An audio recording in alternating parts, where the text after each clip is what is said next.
Thanks for taking a stop. At Inside the Shop. How you doing, everybody? My name's Chris. I'm Gary. Welcome to Inside the Shop. Welcome, Internet World. God, that still gives me cringes, but we're going to get started. Oh, God. Hey, I can do Mr. Blueberry Man if you'd like, too. Hey, please don't. Hey, leave a comment on that one real quick. Right? You Yeah, like yeah. that, right? Hey, we want to thank Vic Coppola for sponsoring the video, guys. We said it before. He's a great guy. He's helping us out on this, being a new channel. So That's if right. you want to buy a business, sell a business, merge a business, everything's on the below there. First Choice Business Brokers. Guy's an awesome rock star. He helped us out big time. So give him a call, and Vic, thumbs up for helping us. We really appreciate it. So Perfect. All right, Gary. we're gonna talk about what we talked about on CSI, which was how important is your car. But as shop owners, we're going to talk to you about how important your car is to us. Believe it or not, it really doesn't have to do with money. No. Yeah. Money comes, don't get me wrong, but it really doesn't have to do about money. So we're going to talk about our first customer. And these customers were 8-10 years. I think one was probably close to the 12, Probably 13 start years. to finish, yeah. Start to finish. Yeah. So, great guy. Bought his dream sports car. And it was a beautiful car. He bought it in 30,000 miles or so. And he was pretty good on doing all the servicing, the oil services. Yeah, he was pretty good. He was pretty good. He was. He traveled a lot, right? Yeah. And so we didn't worry if we didn't see him for 8 or 9 months because he took care of his car. Yeah. And if he was out of the area, he would stop and get an oil change somewhere. But he was always on mileage point. So we never worried about that. We knew he was a loyal customer, right? Yeah. Okay. So we, unfortunately, we had to do a clutch about 100,000+ miles, and that was pretty expensive for this car. That being said, he fixed it, and then about maybe 3-4 months, his heater hoses blew, and then other things happened, and this is where it gets really interesting. I'm going to let Chris take over on this one because by the time, like you said, the car came to us somewhere between 30 and 40,000 miles, and by the time he was upward of the 90,000 mile service, he had a fairly large list of recommendations. And so he was the person that fixed the car when the car demanded repair. And so what happened with us, inevitably, me being the main service advisor, is after years of having him come in for a regular service, I just stopped asking about the recommendations because he always said no. Yeah. And the mechanics would come to me and go, "Oh God, he's here again. Right. Please." And he was a great guy, guys. Yeah, and we always did the inspection. And if things got worse, we'd advise him I'd advise him. But he got to a point where the car was towed in. Yeah, and it was just this, and how he put it to us, which floored me, and Chris will go over this a little bit more in detail, was, I can't believe this is happening all the time. Why is this constantly happening to me? You guys should be taking care of my car. Right. And now I'm going to let Chris finish that one, and we'll get on to the next one. We're well over 150,000 miles on the car at this point. Yeah, and Chris and I... And it was probably the third time in a year the car came in on a tow truck. Called him, told him what was wrong, how much it would cost. And he didn't directly accuse me of being responsible for the failure, but he implied it. Yeah, it's just why is this constantly happening to me? Exactly. Like I said, And so, fortunately, he was always the end of day pickup.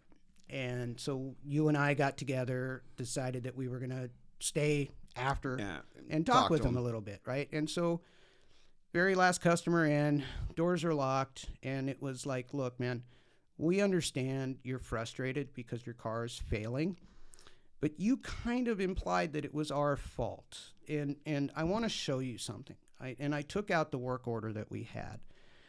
And I just went down the line and I went, look, recommendation 2016, recommendation 2017, 2017, 2018, 2018, 2018, 2019, 2019, 2020. Yeah. So we stopped asking because you would never do it. You only fixed it when the car demanded it. And so I can take a little bit of ownership for not pushing you harder, but ultimately it's not our fault. Yeah, it's not.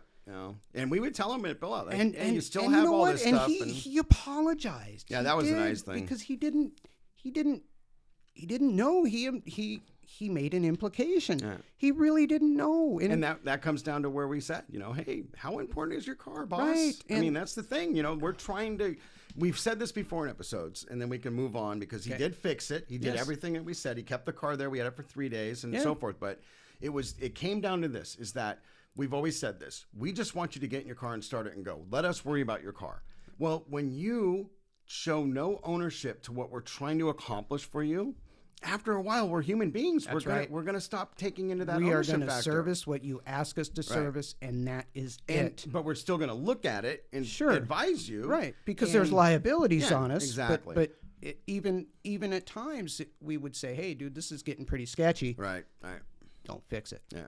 So he was an awesome customer. He really was. Yeah. And again, he apologized, which I greatly appreciated. In our relationship. Was not damaged in any way. No, not at all. And then, if anything, it got better. We were there for another year and a half after that debacle, and he put a fair amount of money in it and got the car back up to specs.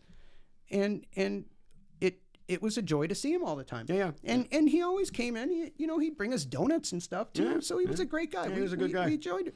And I think he understood owning a car is a two-way street. Yeah, exactly. So now we're going to talk about a very lovely customer that we had who was awesome. Yeah. She was just an incredible young lady. Yeah, she's a good story. Just didn't know any better. No, and nobody taught her. Nobody taught her this. We've said this before in multiple shows. It's amazing how important a car is to your lifestyle. And nobody's taught you how to take care of it. In school, you're not taught to take care of your car. Anything, It's a disposable accessory in your life. Yep. And so what happened is first time visit. Yeah. First time visit. This car comes in. It's a Mercedes. It's a beater. Yeah, it's pretty thrashed up. It looks really thrashed inside and out. And come to find out, almost 30,000 miles between oil changes. Yeah, she really neglected it. It was so bad that the cartridge oil filter was fused to the oil filter housing cap. Yeah. And literally, it was rock. You could not move it. Little over $4,000 in repair. Yeah, and she said yes. First time meeting us, she said yes. She said yes. And we stayed late again for her. We gave her 45 minutes on this one. and we sat down and talked about what it is to own a car. And we asked her the first thing, how important is this car to you? And she was, well, very important. It's my livelihood. Exactly. So I bought this car right out of college. Yep. I enjoy it. It's it's a sense of pride. It was her first big purchase. Yep. And so it took about 45 minutes, and we sat and talked about what maintenance is and what preventative maintenance means. We again, broken record, using that dentist all the time. Right. But, it's like, you take care of yourself, take care of your car, and it'll take care of you back. Right. And again, so how important your car is. So she, like that, flipped a script. Yeah. From that point forward, on the mile, we saw this lady twice a year. Yeah, she was religious with the car. And she fixed it. Yeah, every time. Every time. And and again, it's a scenario. Well, Chris, I'm busy today. I can't be without my car. But she made an appointment for a day, 2-3 days later. It was always addressed. Yeah, it was always funny because she would come to me and she'd ask me, "Hey Gary, check this out real quick before she get written up by Chris or someone in the staff in the front." And I'm like, that's cosmetic. Don't worry about that. No. I like that though. I'm like, but it's cosmetic. It's just a little piece right here, So I would glue it, right? I wouldn't replace it because, it's a Mercedes. So, that piece is $400. You don't want to fix it. Just glue it down. And I would take a special glue we have in the industry and glue down the And she shifter. had that car for another 4 years. Yeah, about four and a half years. Almost 4 years. And then she upgraded to a brand new. new. God, a beautiful Infiniti. Yeah. Oh, that thing was gorgeous. It was awesome. Yeah. G37X. Yeah, that thing was gorgeous. And she loved was it. so happy. Yes. And so with her, and what was so cool about that story for us as shop owners is she loved that we gave her that time. That time because she was first time. Nobody had ever talked to her about what it means, why it's so important to do an oil change on time. If you did nothing else, change your oil on time. We talk about this, and we'll get on to the last story. Look videos up. when these customers have, I mean, Jello in their oil pan. Yeah. They take the oil filter off and it's just this glue coming out. It's disgusting. You know, I mean, these these guys that do these videos inside shops, it's amazing that they do these videos because, you know, my wife will watch them with me and she's like, that doesn't happen. I'm like, oh, yes, it does. You'd be amazed how many times that happens. Yeah, so, right. okay, now we're going to talk about the last customer who had, I'm pretty sure Chris is right. She's been with us. She was with us from day like year one at least. Yeah, and she was an incredible woman. And awesome. It started mother with her and her husband, right? We got her car first. No, we got the Nissan that they owned was sort of like the family car between those two. That's right. Because they hadn't bought the SUV yet. Because the one son was just starting to drive. Yeah. So what happened there was they brought this Nissan to us, and it needed almost about $5,000 worth of work. Well, she had told me before bringing the car to us that so we're thinking of giving the car to our son. And I went, okay, I get it. He's going into high school. I mean, a senior in high school. He's got his driver's license now. So cool. So we really said, hey, this is everything it needs. And, hey, I'm going to have my husband call you. Mostly we dealt with her. Right. And so the husband and I, we had a pretty good relationship at that point. And so I was talking to him and I said, look, I know it's expensive. However, here's my suggestion. Why don't you go ahead and fix the car and tell your son to get a job and pay you back the car repair cost, and the car is his. It instills the responsibility of owning a car and showing him how important the car is to him. And the husband went, that is an awesome idea. Fix the car. So we did. Right. Now, here's the cool part. The son religiously was at us every service it needed. Any kind of noises, he was calling us immediately. Right. And I'm not kidding you guys. At towards the end of the relationship, when we sold our shop, he was still coming to us with his other cars because he got rid of that car. What was neat was that he drove that car to college, which was 400 or 500 miles away from home. I thought it was in Colorado. Didn't he go to? No. That was later. That was after. Okay. That was afterwards.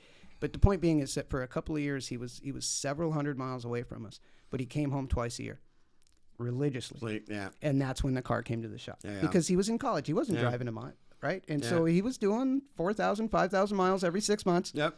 And he came here to do the service. Yeah. But the point being is he was 19, 20 years old and he was paying us. He wasn't showing up going, oh, call my mom. She'll pay you. Yeah. Right? It was an awesome experience. And then from that, which was really awesome, was by that time they had bought a brand new car. Right. And the daughter was driving. Yeah. And so the daughter so remember, first they took the Toyota Sienna. Remember when she got that? Yeah. Because when they bought their Santa Fe, they gave her the Sienna. And again, she was in high school. She was religiously bringing the car to us. And then when they bought their brand new car, because they got rid of the Sienna eventually, they gave her the Santa Fe. And again, constantly in the shop.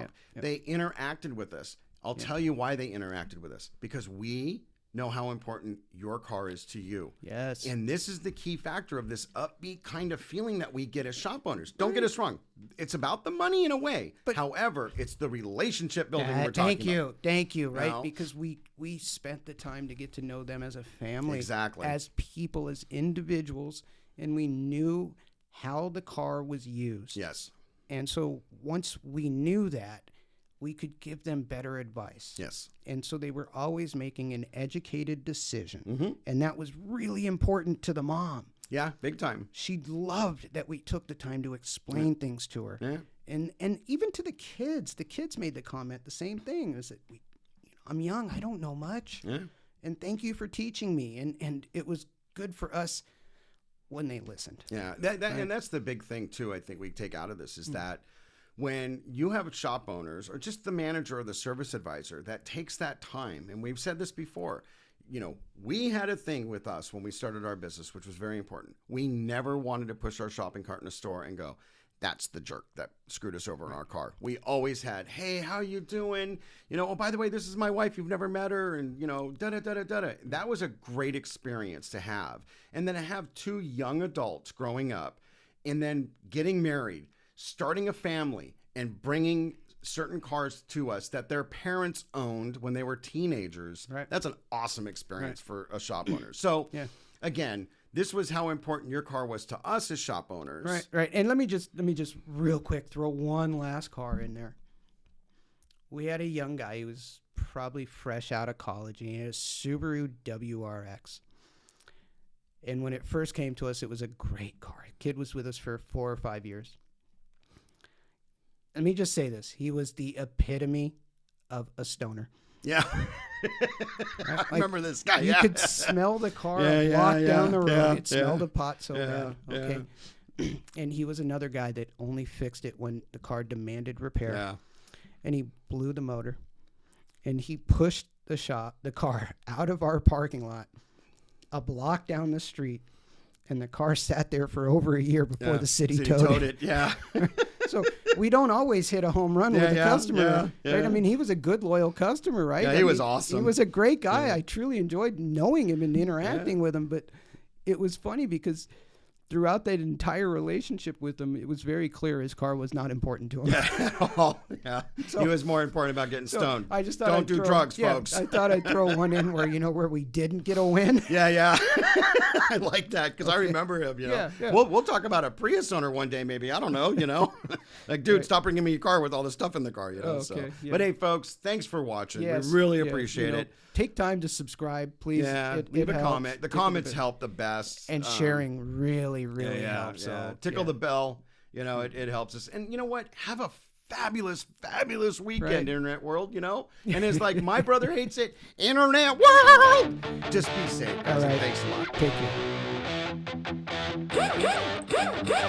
Thanks for taking a stop at Inside the Shop.